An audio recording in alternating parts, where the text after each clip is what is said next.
Now we have 914 United in the house. This is a great group that the focus of this group is to give second chances to those that very often do not get a second chance.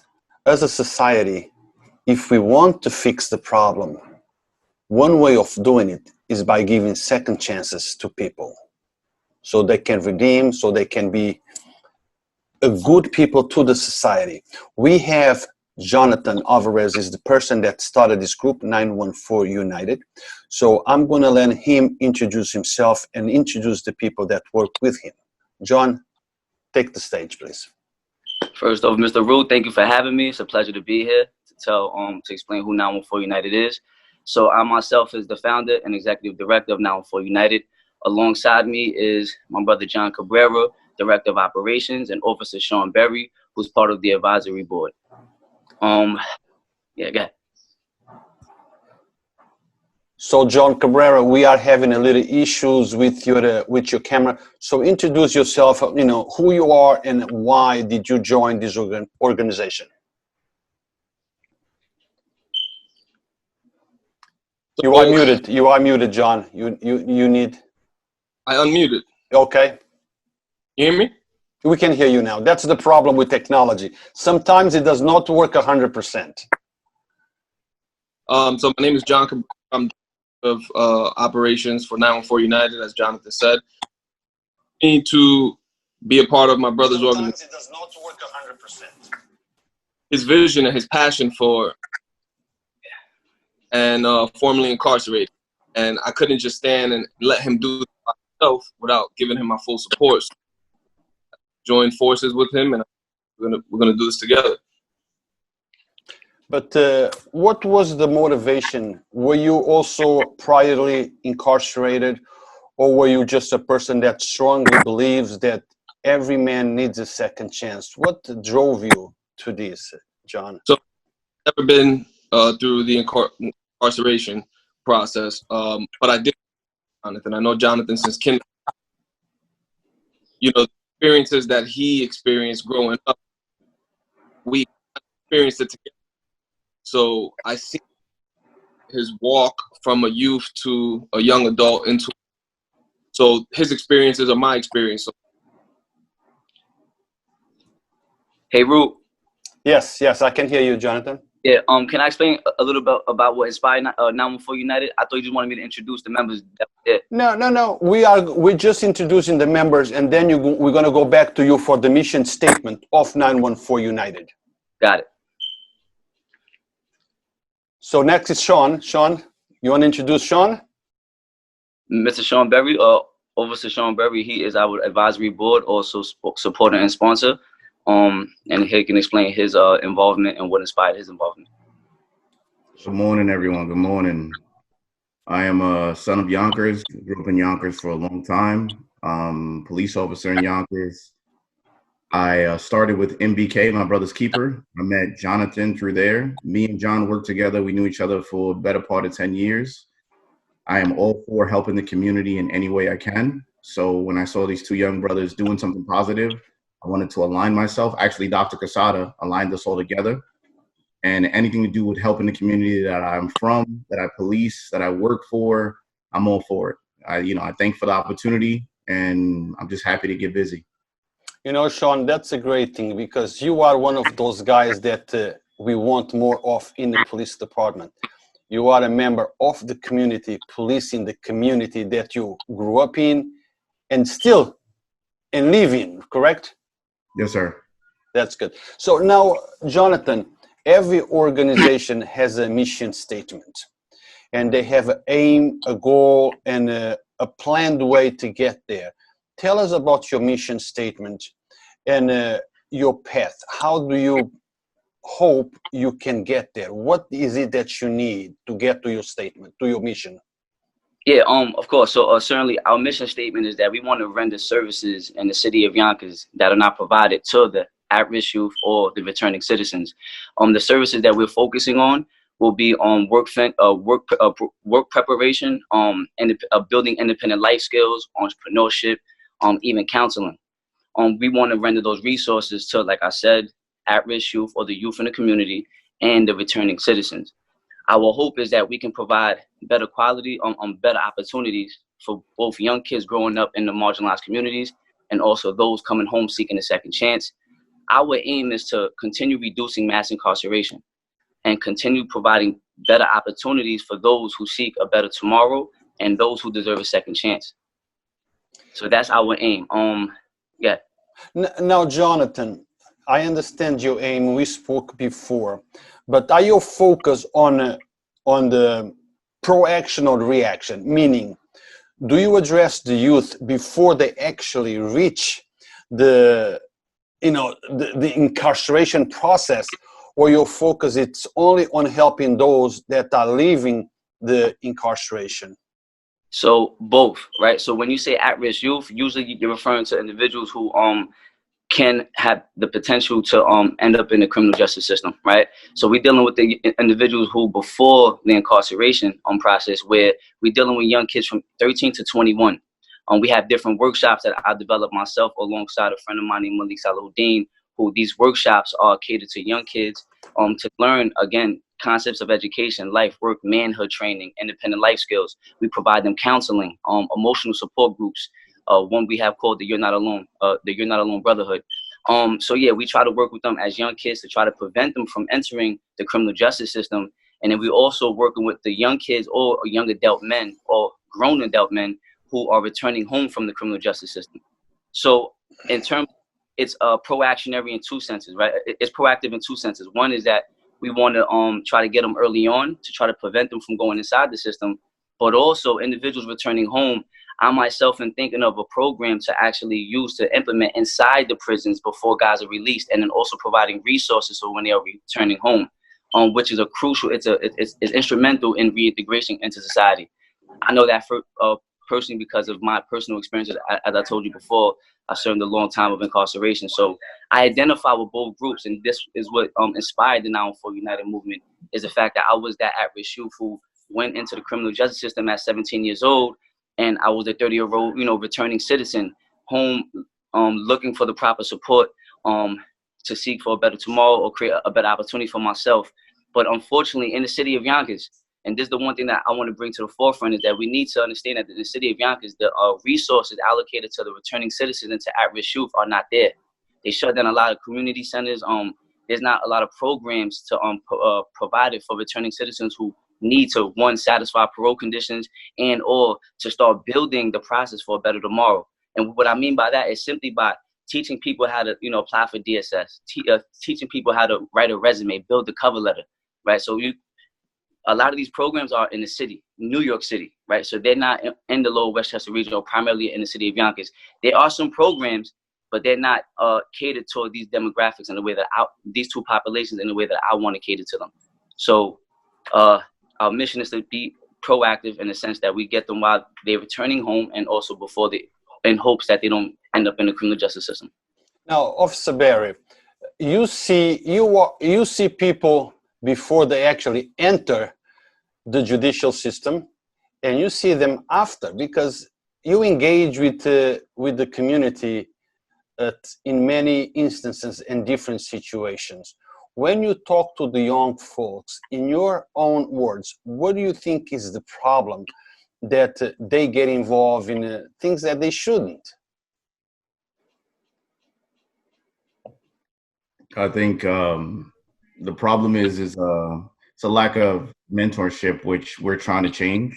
As far as the MBK, my brother's keeper, me being a cop, I saw there were a lot of police officers in Yonkers that looked out for me and took care of me coming up as a young guy when I was maybe making a bad mistake, that changed me to see that cops were actually really cool. And, just Charlie Walker, Phil Yizer, those are, cops that I saw that, they look like me.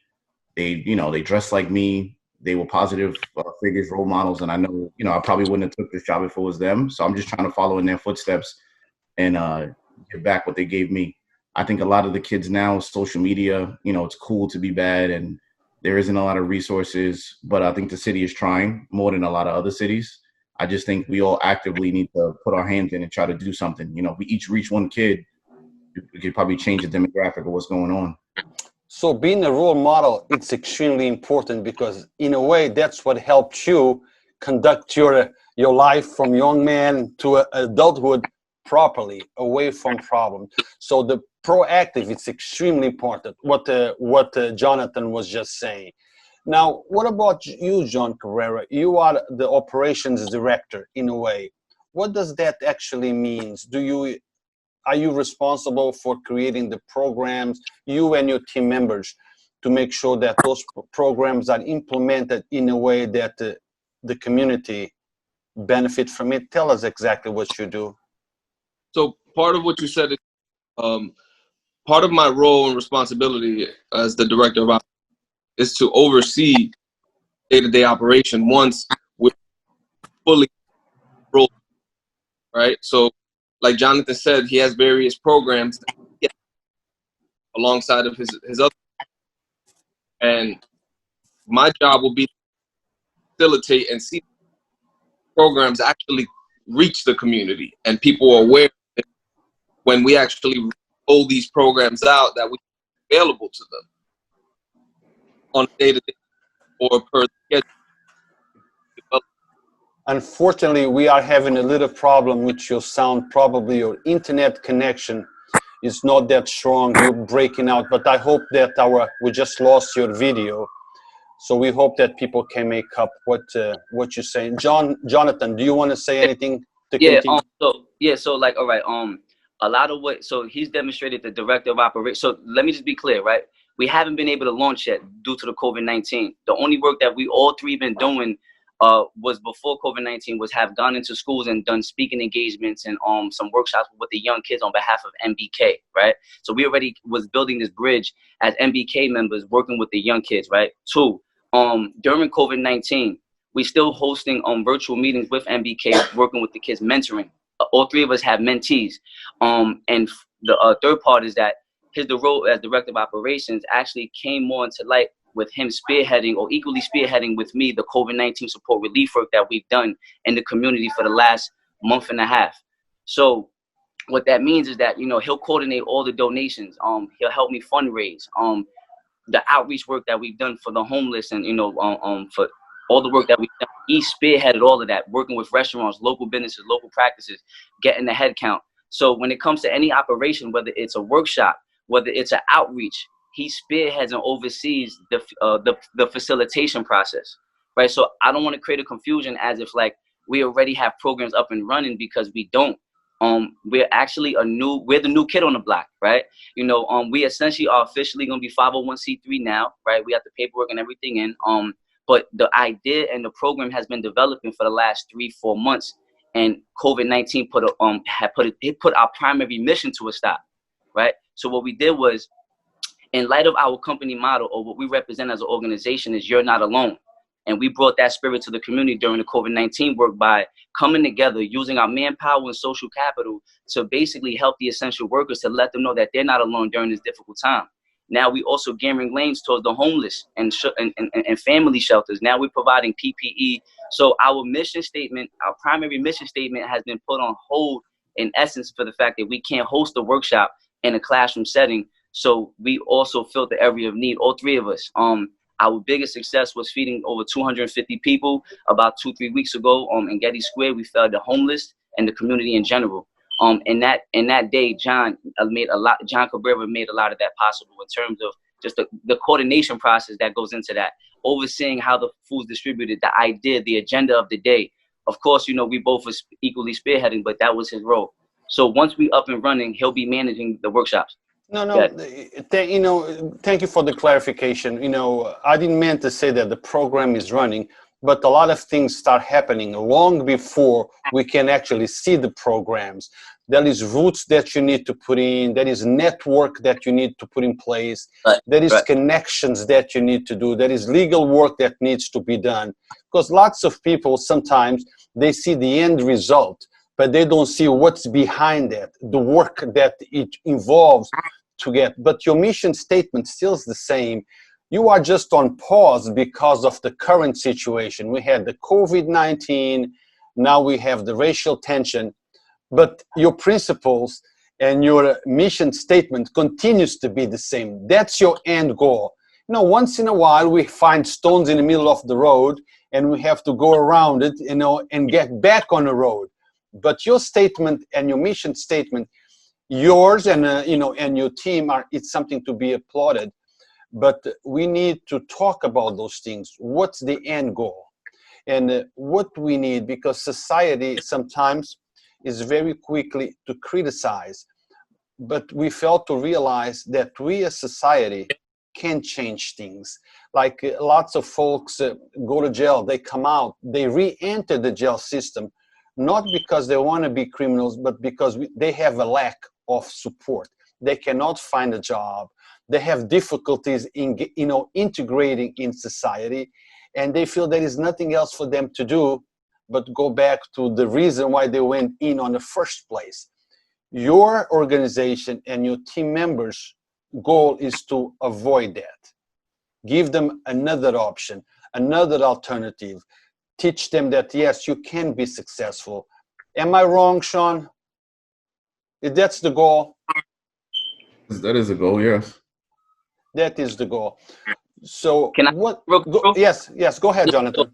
Because you said something about us bringing change to the community, right? And that's a good point to make, because to have an individual who me formerly incarcerated, returning citizen, is bridging or is trying or would love to bridge the gap with the YPD, right? In terms of returning citizens, the formerly incarcerated, and the Yonkers Police Department. And that's what, you know, gives Sean Berry his the power in the group, is the fact that we want to work towards changing that relationship, right? Changing this kind of historical tension between both groups, because he identifies with both. So part of what 914 United is not only just taking on a mentorship role, but also a leadership role, trying to impact change in the city of Yonkers by bridging gaps that are not there, that are very important, right? So we can change the, I guess, just the conventional view of what it means to be a police officer, and Sean Berry stands by that in his day-to-day operations. So that's another thing too, on the side, that why we all coming together.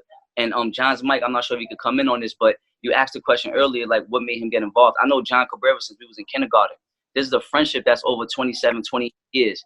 And he supported me every day throughout my incarceration. So he know what it's like to go on visits, send me packages, and he understands the value of supporting one who is inside and also returning home. Helped me get my driver's license, you know, walking to the DMV, how to fill out certain applications.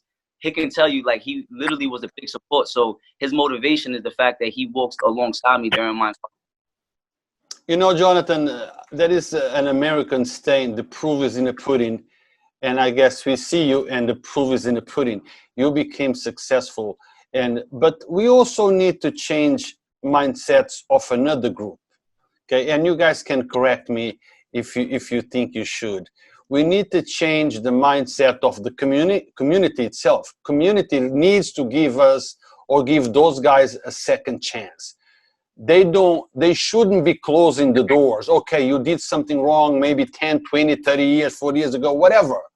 And because of your mistake of the past, the doors are closed forever.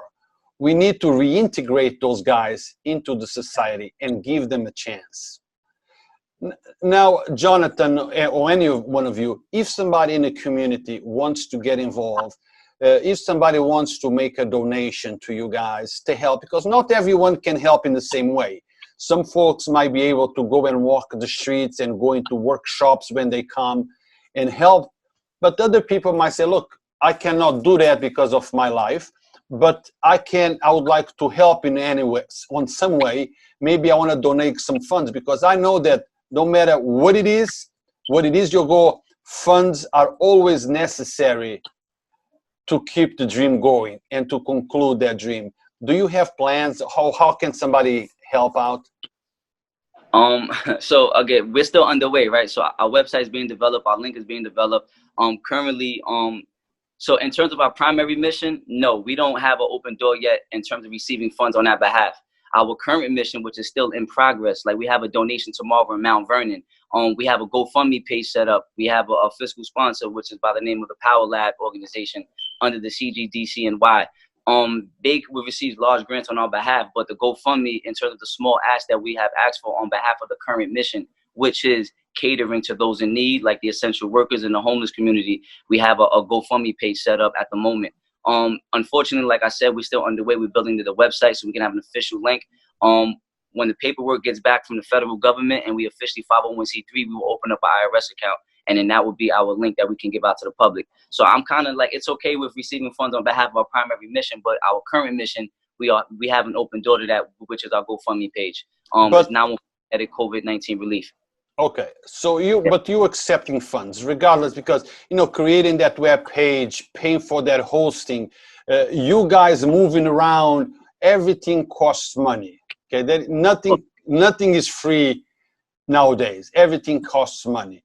Yes, the funds that might come in might be the help, to build up those foundations for what is coming up later on, but you need funds. So if I wanted to donate some funds to you guys, where would I go? How would I reach you? Tell us your website, maybe Sean's, maybe John, how to reach out. Because there is many ways to help. And I know for a business standpoint of view, that the first few years or the first year, I need funds. I'm sure that you guys need funds to keep on going, or at least to start. Yeah. So just the funds that I'm only going to request here on air is only for the current mission. Right. And we have a GoFundMe page. So the GoFundMe page is 914 United COVID-19. You can Google that, and then you can even go to our Instagram to the 914 United page and link in the bio, and you can send money there for the current mission now. But I want to throw some numbers out there just to give people a sense of how we took on a new mission. And I want John to explain the data that we've accomplished or that we can demonstrate in terms of our work in the COVID-19 work, just to give people a sense of and what we have done in the last month and a half. Well, it's actually been a little over a month and a half. So we started this mission in late March, to be exact, March 24th. 62 days later, total of 2 months, we made a total of 61 donations. Now, those donations were variations of meals, PPE, beverages, snacks. In the midst of that, we initially started our COVID relief effort, essential workers. That kind of more bigger because of the support we got from many people in this community and people outside of this community. So once we started targeting locations for essential work, we kind of noticed that it was bigger than just essential workers. Yes, they were the front line here. Everybody by COVID-19. We made donations to undocumented, which I feel like they've been, you forget. Right now, there are people out there that are helping them, which is, but in media or the eyes of impact or this crisis, undocumented families have kind of been put on the backside. Felt that was unfair. So we made it our business. Jonathan and myself made trips to the supermarket and loaded up shopping carts full of food, essential needs for your household when you have family. So we made it our job to provide food, groceries to these undocumented families. Now, these things you may not see in our social media because we kind of cherish that regard, but it has taken place. Aside from that, we've also targeted the homeless. It's been a need for homeless in for many, many years. It's just a bit taking for you to actually, provide so much resource to them. They're not receptive to it, but they should be left behind. So, in terms of what John, we've kind of tried to target all from essential workers, families to homeless families, and that's just what we're doing moving forward. Until this crisis is over, if we continue to support, whether it's financial support or even donations of food, snacks, things of that, we're gonna continue the mission. Like John, tomorrow we're doing another big homeless in the city of Mount Vernon, and that's just something I want to, because 914 United doesn't stand for Yonkers alone. Yes, it was birthed out of, and this is where we're focusing our phase 1, right? but essentially our goal is to target the 914 region. Mount Vernon being a name, we wanted to call that connection and say, you're not alone either. We didn't forget about you guys. So that's just in terms of what we've been, how we've been effective. You know, we're trying to do the best we can with what we have. And you are doing a wonderful job, okay? But and I understand 914 United does not stand for Yonkers alone, and I have the same problem. When I say Yonkers Voice, I try to tell people all the time, it's not just about Yonkers. This is just a brand name that will cover any place we can reach, just like you guys. You will help anyone you can help, okay, regardless if they are in Yonkers, Mount Vernon, New Rochelle.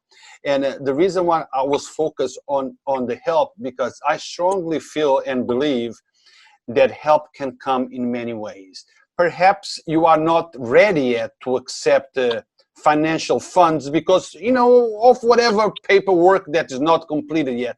But perhaps if you guys are going to a particular area and people know that there is a large number of people there to be helped, maybe somebody can reach out and say, look, if you guys need a van that we can take lots of packages to help, you can reach out to me.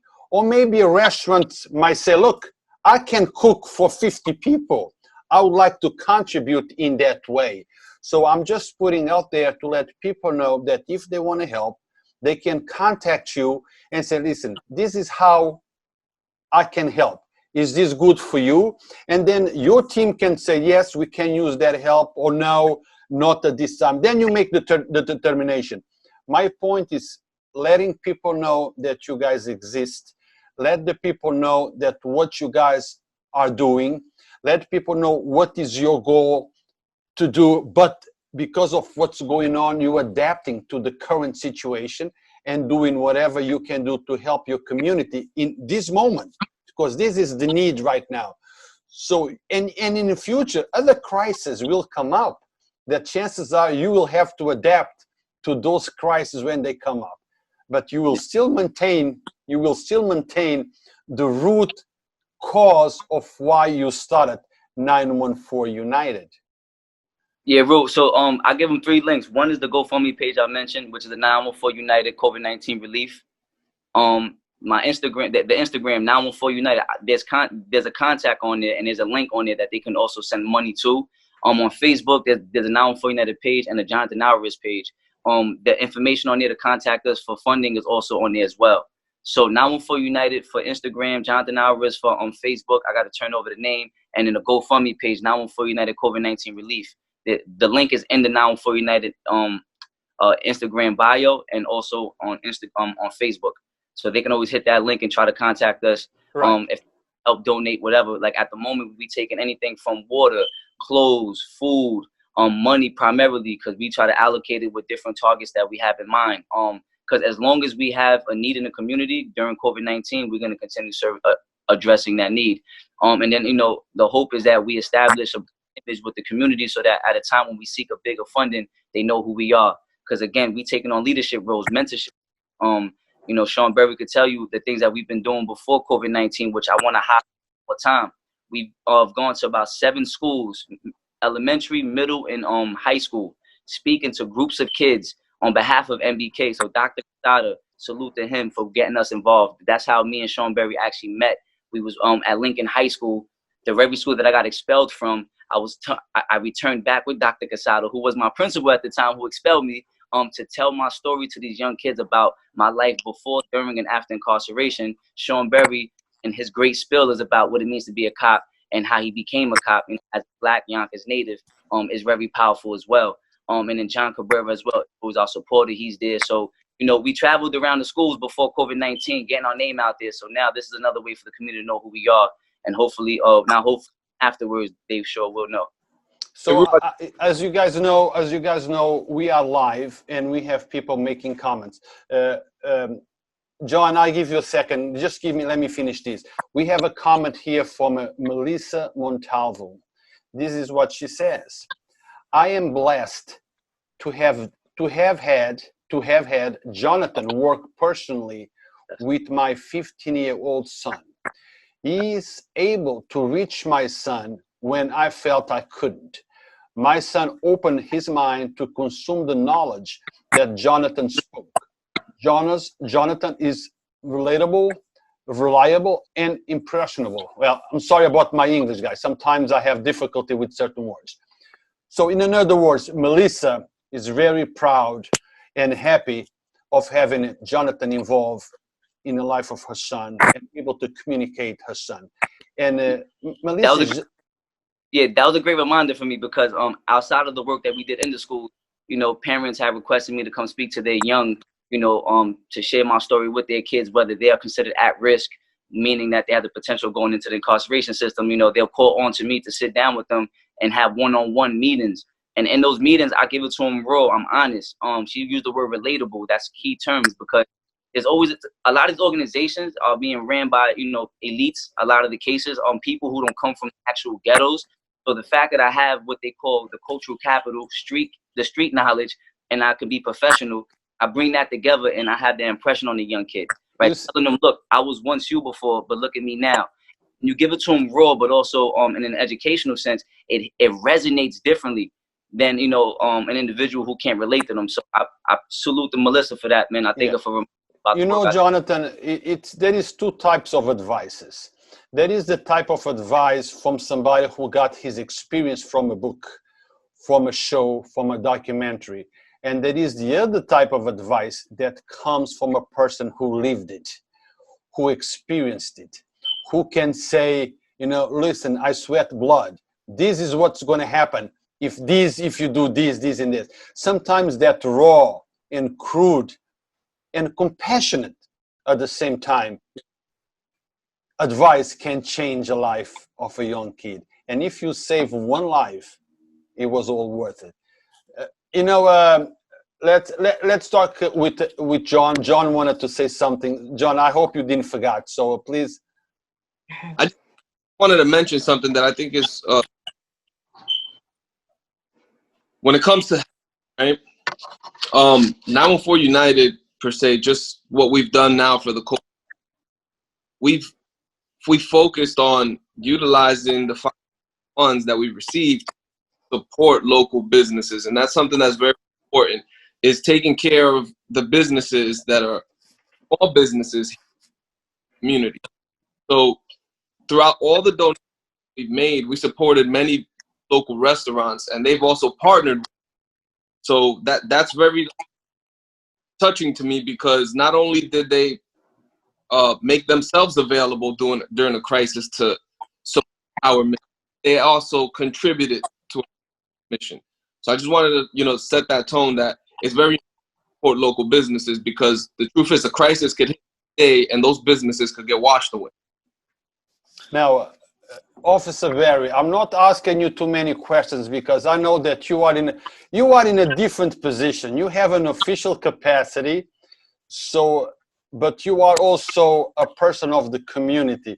So if anytime you feel like there is something that you want to say, please bring it up, okay? Please bring it up. And okay.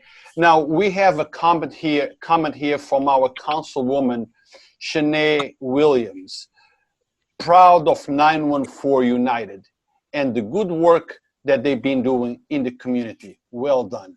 And I think that that statement echoes to many people around us, many people that are watching us, and many people that are not watching us. We all know that the work that you are doing, it's great work. Actually, this is something that should have been done many years ago, because second chances, we all deserve second chances, 20, 30, 40 years ago. But there is nothing we can do about 20, 30 years ago. So let's worry about the now. It's being done now. Now, Sean, Officer Sean, tell us a little bit from your perspective. From your perspective, are you happy with the way things are going? Do you think that something more needs to be done? Do you feel that perhaps the city of Yonkers needs to be involved more? I know that for the department that you work, they have the Explorers program that will put kids in the right track, okay, in the right track, get them you know, to the point that we don't even need to worry about the second options for them. If everyone goes well on the first phase of their lives, we set. But sometimes things don't go the way we plan. And then we need second options programmed to make sure that those kids and young adults have a second chance. So my department as a whole, I think they do a great job. I'm a part of the YPI that you just mentioned. I know Keith Olson, the president of PBA, he does the BRICS program, which is the Yonkers Force. And by me doing that, that's how I got reunited with Dr. Casada and doing the MBK. So there's a lot of good things that we're doing. Could there be more? There's always going to be more. And this is America. We all need more, you know, more and more and more. But I think we are doing a big thing, a great thing in the community. I think that's why, you know, knock on wood, hopefully it stays that way. We've had peaceful protests. A large contributor to that is the police department. The other part of that is the community. You know, thank God all over the world, everybody else is, you know, they're rioting, looting so far by the grace of God and the professionalism of the police department and the people. We haven't had one incident. So that's a beautiful thing to, you know, hold your hat onto. And I just hope as a community, we can always do more together. And I commend these two young brothers. The way I really met Jonathan, he's not even saying it. I pulled him over. And then a week later, Superintendent Casada's calling me like, hey, you got to meet this guy. And we're looking at each other. And I was like, I know you from somewhere. And he's like, I know you. You pulled me over last weekend. You know, it's funny how the world is small, you know? I have to chime in on that, right? Because the good thing about him mentioning is that, like, it slipped my mind though. But so what it is that he demonstrated professionalism, right? So if he, you know, was stepping anywhere outside of his power or his authority, when we crossed paths in that hallway, it might not have been the same connection. But, you know, once it registered, like, oh, wow, you pulled me over, you know, it was a stupid stop sign or whatever thing. And, you know, he represented himself really well, and which showed me that he's practicing what he preaches. So now here we are meeting each other just, you know, by happenstance formally, like, hey, my name is such and such, you know. Then we gave a speech together to the young kids in Lincoln. There was about 40 kids in the room, and MBK was there, you know, Dr. Casada and everybody, Greg Joyner. So, and John Cabrera was there as well. So that's how we actually drew the connection, but we did cross paths by happenstance before that. So, okay. You know, I did love that he represented. Now I'm going to make a confession here. Okay. I know that many people don't like the police. Okay. That's no secret. And many people love the police. A lot of police officers talk about respect. You should respect the law. Yeah, we should. But law officers should respect the community as well. Respect is a two-way street. I met Officer Perry the other day on a fire on Buena Vista. He did his job. He told me to back off. You know, he told me where to go, but he did it with respect. Okay. And because of that respect, a foundation was built. A foundation was built that will carry on regardless of what circumstances we will meet again. He did his job, and I think police officers need to learn from police officers like that. Listen, we know your job is hard. We know you have a difficulty. We know that when you come to the scene, you come to take control of the scene, enforce the law, maintain control of everyone. We understand all that. What we do not understand is the lack of respect that some officers, not all, a very small percentage, show when they have to do their jobs. Your engagement with Officer Sean was so positive that without any one of you both realizing, the foundation was set, and the connection was made when Dr. Casada introduced you to him. That connection was made because of that, in part because of that experience and professionalism that he showed a week before. So this is something that police officers should understand. Don't demand respect. Show respect in order to get respect. Your job is tough. I know that. You don't need to tell me. I understand that. You take risks doing your job. I know that. You don't need to tell me. What I don't understand is sometimes the abuse. Look, we are going into a phase today because of police brutality, police abuse. Thanks God we don't see that much in Yonkers, okay? Very rarely. But in the nation, it's going on. They know how many cameras are around. Some officers still choose to use police brutality knowing that they are being documented. So, Officer Barry, I thank you. I thank you for your professionalism. I thank you for doing the things the way it's supposed to be done. You want the community to respect you, appreciate what you do, respect the community. And it was because of that respect that the connection between you and Jonathan happened, in my opinion. I don't know much, but this is just my opinion. So I wanted to just say one thing. I haven't spoken much here. To piggyback what you're saying, I work with a lot of cops or police officers, excuse me, all different shapes, colors, sizes, and we have some wonderful people in the department. Could we be better? You know, we're doing a wonderful job. When it comes to respect and earning the scene, I think a lot of people, as far as the community and the police, don't realize the gravity or the weight of the job that you have and things you have to do. You know, we're human beings first, police officers second.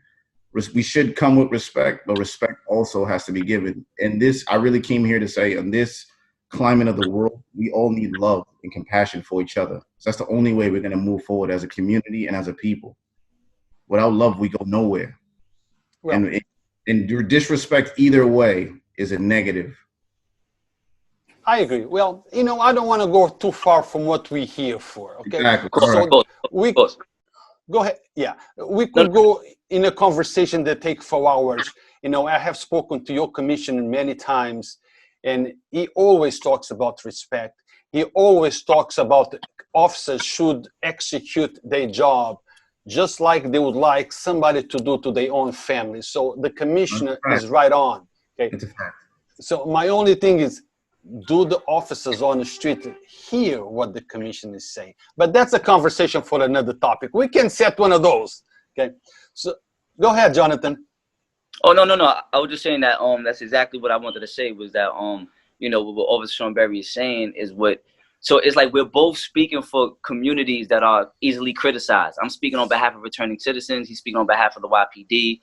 And this is the bridge, it's part of the aim, right? It's to, I guess, to recreate how people perceive us, right? By bridging the gap, by having a formerly incarcerated person standing alongside a Yonkers police officer who, you know, historically will have tension or would stay at a distance. We're closing that gap. And by closing that gap, it echoes what he mentioned about bringing unity and compassion and love to the community to show, look, we can change, we can be different. And my hope is that with that relationship, that bridge from the, you know, from the administration to the people can see both groups differently, right? So, you know, some people might call me a unicorn, right? Having gone to jail, getting my education, coming home, making it into a master's program, doing all this great work. When I tell them I did almost 13 years in prison, it baffles them. It's like confusing. It's like I'm an anomaly, right? Like, yeah. Whoa, they can't associate a formerly incarcerated person as educated as I am, or, you know, who can articulate himself or who's compassionate for the community. I'm trying to basically recreate how people see returning citizens or perceive or identify returning citizens. And Sean Berry is doing the same thing for police officers, but we're doing it through our actions, not just through our words. So the relationship that we bridge between us and there's other officers outside of Sean Berry as well that, you know, is going to be a part of 914 United to bring together that conversation and open up a dialogue for second chances and also just changing the conversation. Now, let me ask you something, Jonathan, or any one of you guys. Let's say I am a businessman and somebody walked to, you know, to my business and asks for employment. I give them an application. Do you have ever been arrested? Yes. For, you know, you serve time? Yes. How long? 10 years, 20 years, 30 years. How would I, as a businessman, determine, or what should I look for to help me determine that, okay, this person needs a second chance, or this person might be a liability to my business and I should not give a second chance, or there is any kind of referral program where I could call to ask about this individual, saying, look, I want to give this individual a second chance, but I also have a business to protect.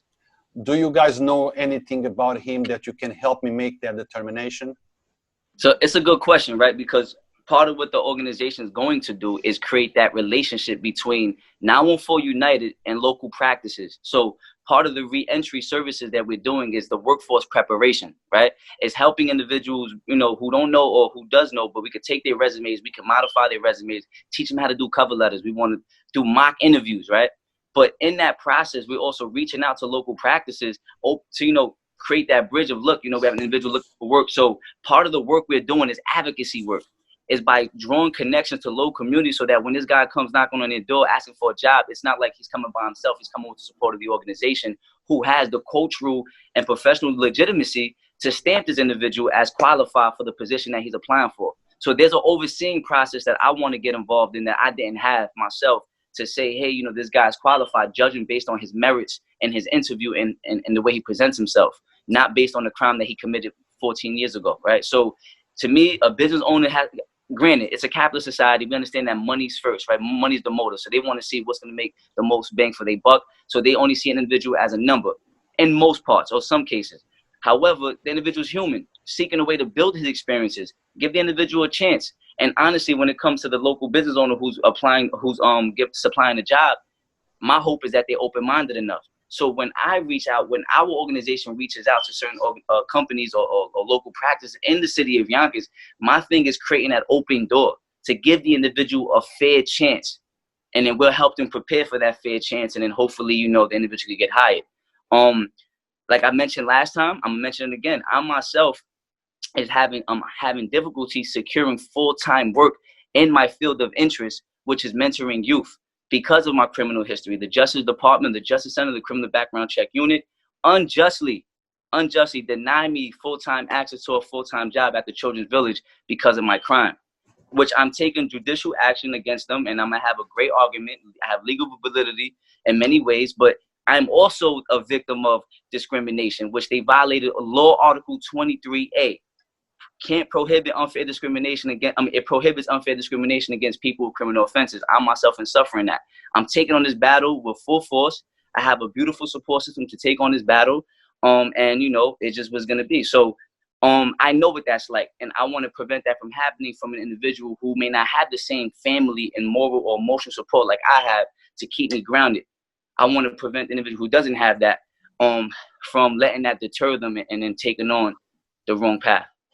Now, John, maybe John might want to answer, or Officer Barry, or you, whoever. But I think that it's something also very important. Look, I look at you, Jonathan. You served 13 years. You studied. You educated yourself. Just for that alone, it shows me a little bit of your character. If an ex-person that was just released from jail and tells me, look, I spent 13, 14, 15 years, and I would ask, what have you done on those 14 years or 15 years of incarceration? Did you educate yourself? Did you do anything that would make you able to get a good job once you leave? And the person tells me, no, I haven't done anything. That would put me in doubt. You know, do I give this person a second chance or not? What did he do with his time? So I think it's important as well to give advice to those young folks or older folks that are now doing time, that they should be educating themselves and preparing themselves for re-entry in society. What do you think about that, John?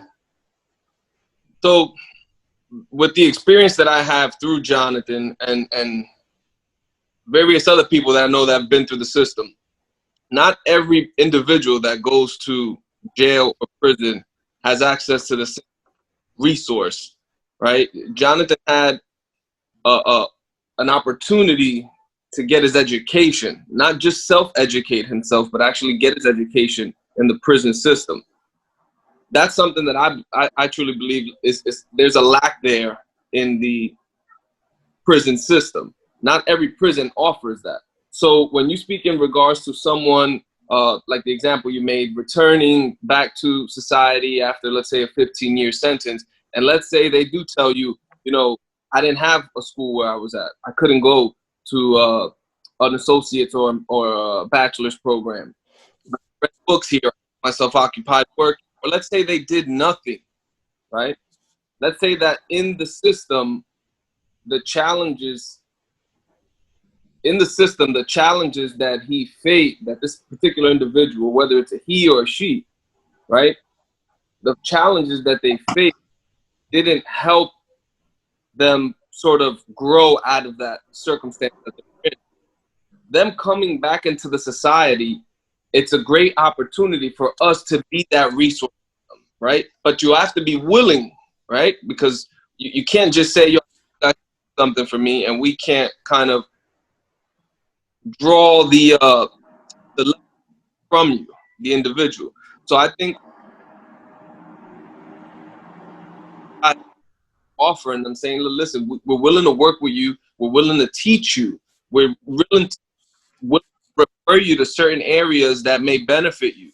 Until we draw that relationship, that's when I think it's at that point, after a relationship is established, is when we can say we, and at the same time, we'll hold you accountable and we'll see you through it, right? So for example, if there's an individual that came through the 914 United program and 914 United assisted or helped that individual secure full-time employment, our responsibility would have to be to see that individual through and make sure, hey, how's it going at work? Is there anything we can help you with? Is it are you having any challenges, or is the business actually receptive to you? Are you an asset there? So it's sort of educating how to actually get through that process, right? So we have to, obviously, that mentorship that Jonathan talked about, we have to hone that in with all the individuals that Yeah, well, maybe my point didn't came across right. We all understand that many jail systems don't have the resources that maybe the jail system where Jonathan was. Maybe not all, but that should be changed. But my point was this: if somebody comes and I ask, "What have you done in the last 15 years? How did you help yourself?" And if the person tells me, look, I did 10 years, I tried to educate myself, take advantage, but unfortunately, the system where I was did not have the resources. That's one answer that might be acceptable to me. But now, if the answer was, well, I just was there, but I just didn't want to do it, or I didn't take advantage of those resources. Now, that tells me something about the person.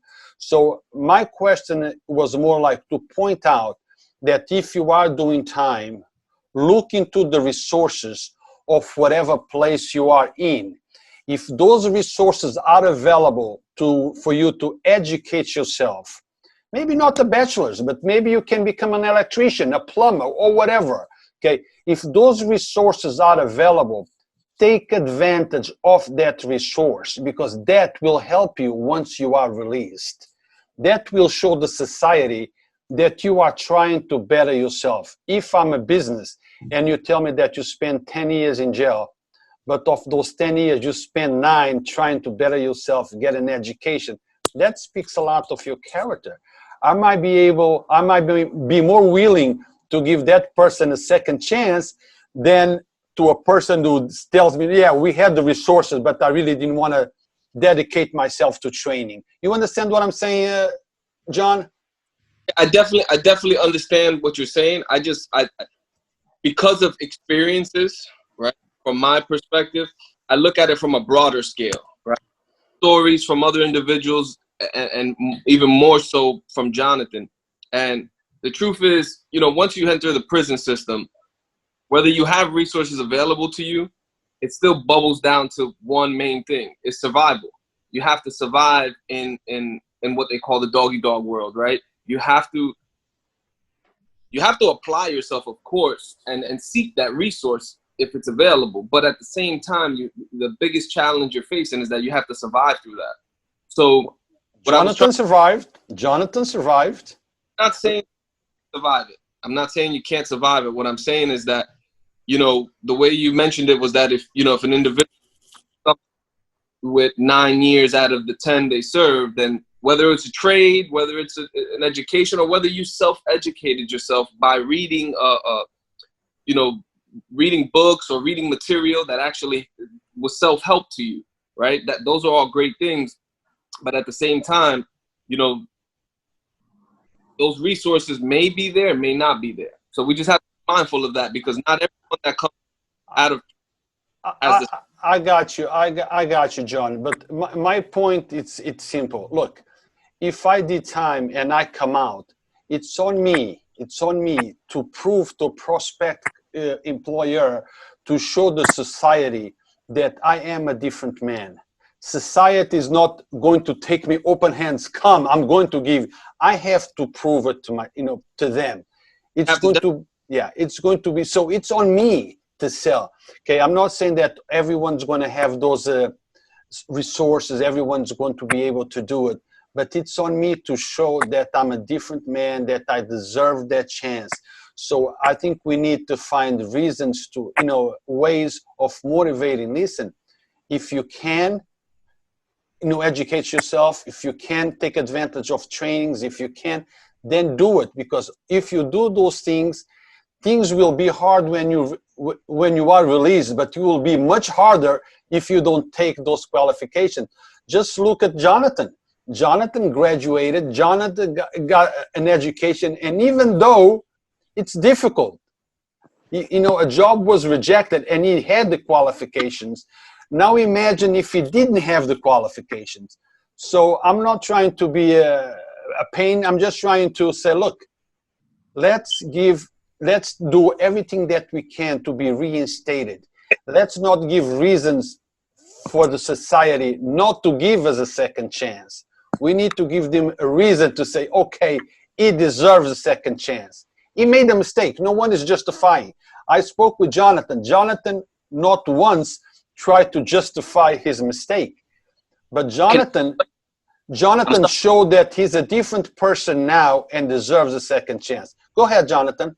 No, I didn't hear the question because my phone kept dying out. What was the question? I'm sorry. Oh boy, we already went to a few questions since you left. Cool. No, what I was saying is we need to advise those young folks, or all the folks that are in jail now, to take advantage of any program that might be available where they at. If they don't have resources, then they don't have resources. But if they do, they should take advantage of it. Because once they are released, those things are going to play on their own favor, I think. Of course, I want to chime in on that because there is something in the works right now with First Deputy Commissioner of the Westchester Department of Corrections in Westchester County, Louis Molina. We're working on because they have these sort of programs that's on behalf of MBK that are working with the guys inside. So we're going to be entering those programs and speaking with the individuals so they can actually see, because one of the things that MBK preaches that heroes, we try to demystify a hero in the sense that you can't see or touch them. We are all heroes in our own way, right? So when a guy like me who could represent the ideal hero coming into the system, making it possible by them guys physically seeing me, touching me, I'm tangible as a story that they can also represent and embody. Speaking to the guys inside saying, look, I was in your shoes before in the county jail we're talking about, and kind of telling them the resources that are available on how they can try to prepare for a smoother reintegration process. So we also trying to work, like I mentioned it earlier, starting the programs inside, whether it's educating, teaching guys how to write resumes, whether it's financial literacy, workforce preparation, which we're also teaching to the young kids.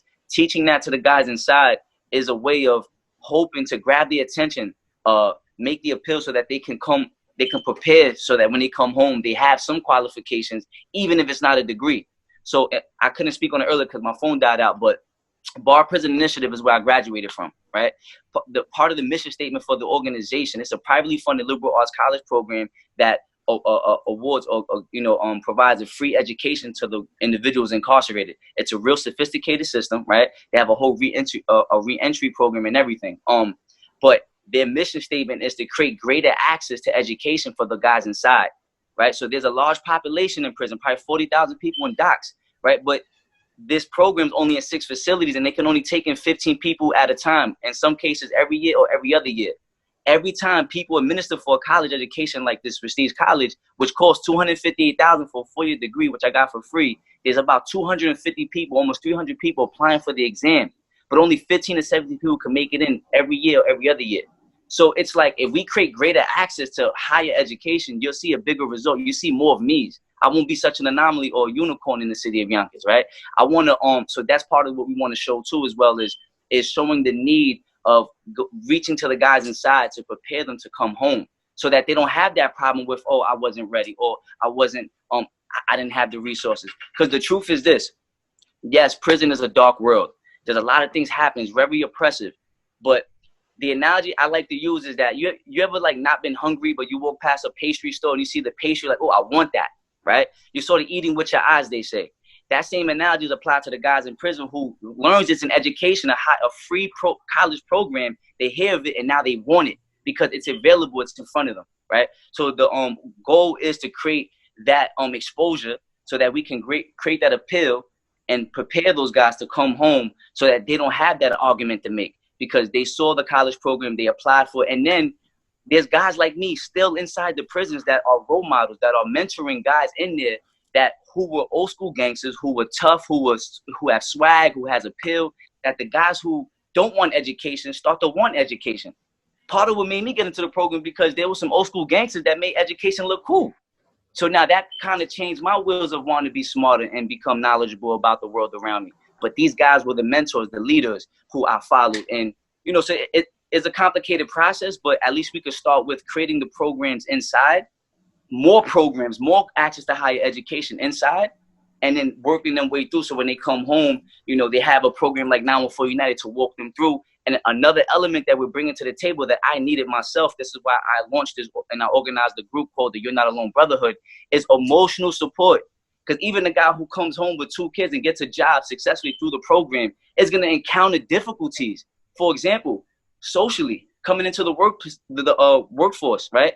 He may feel like an outcast because he's the guy who did 20 years. He's the ex-felon. He's the one people may look at differently. I worked in a shout out to U.S. Representative Sean Patrick Maloney. He hired me as a congressional fellow. I was serving as a constituent advocate in his office in the Newburgh District Office, 18 New York.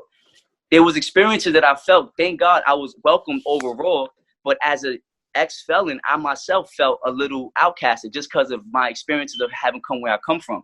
Sometimes you need somebody to talk to. You need the emotional support to help, you know, guide you through the obstacles that one faces when one takes on a job, because working is not easy as well. So we're trying to, you know, support the returning citizens in many different ways, and emotional support is basically one of the primary forces, program that we want to bring to the table that's not available in Yonkers. Well, guys, we on this for over an hour. We have to conclude it sooner or later. So I am going to give you the chance to make your closing statements. You can start, Jonathan, then you know, John and Officer Barry. You might want to tell people once again how to reach out to you. Maybe you want to tell the folks that have just been released from prison last week, yesterday, last month, how they can reach you out to see what you guys can do, what can you do, help make the connection. I know you guys are all over social media, 914 United. Make your closing statements, please. Yeah, so again, it was a pleasure to be here. Again, our mission is to, provide services to the at-risk youth and to returning citizens to hopefully create better opportunities and a better tomorrow, right? A promising tomorrow. So my call to action is from the city to help support us when we come forth looking to launch these programs. Right now, we're still on the ground, all 3 of us, whether in suit, out of suit, in uniform, out of uniform. Sean Berry, me and John Cabrera are in the field working with the community. We're still seeking more support, financial support primarily. We have manpower in terms of our mission to help the essential workers, but more, now primarily the homelessness. We're working on homelessness and all different kind of shelter programs. So yeah, if you want to help us with that, you can reach us at 914 United on Instagram. You can link in the bio. There's a GoFundMe page called 914 United COVID-19 Relief. We on Facebook, John Cabrera, Jonathan Alvarez, 914 United. Our contact information is there. If any way you want to help us now for the current mission or our primary mission, reach out to us. People are reaching out to us on Instagram all the time, whether they want to support the primary mission or the current mission. We're open to all support. And again, thank you. And again, the main thing you opened up was about second chances. And that's also what we're trying to advocate for, second chances. Whether it's the officer who makes the bad mistake and deserves the second chance, or it's the returning citizen who comes home looking for a second chance. And that I close. Thank you. John, you want to make a closing? Yeah, so I'll keep my closing short and simple. I think it's time to, I do think great it's have dialogue and have these interviews, but more importantly, I think action. I think it's time for people to step up and act something about what we've been seeing for many, many years now. I think it's time for us to unite and actually seek out the change. When we talk about police brutality, we see it all over the world.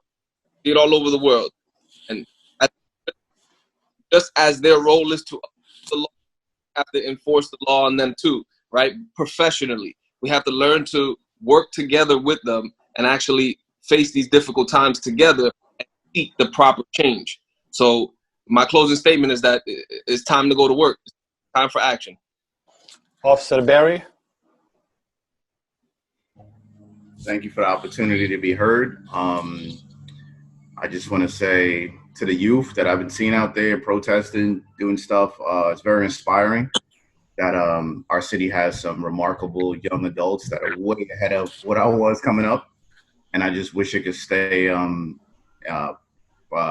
violent free, for lack of a better word. And we do need action. We need to organize. And like my brother John said, we need to do it now, and we need to be proactive in the actions we do, but we have to be educated and smart about the actions we take.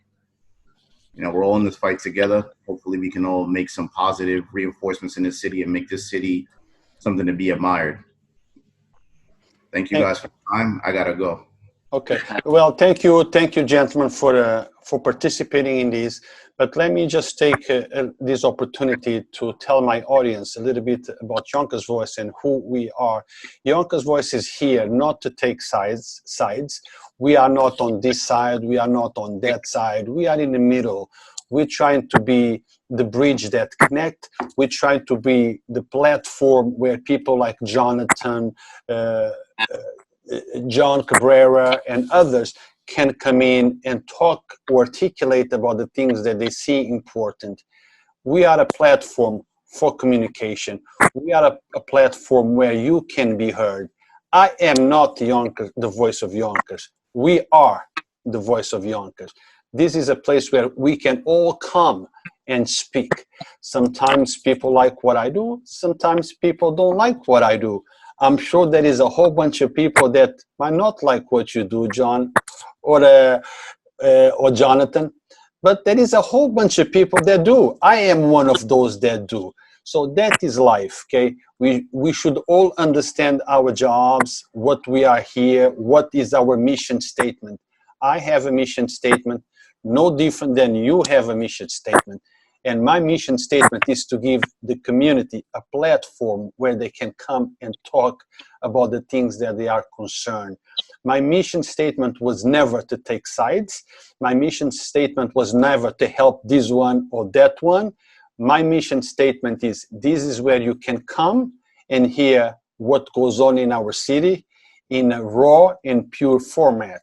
I give you the information, you reach the conclusions.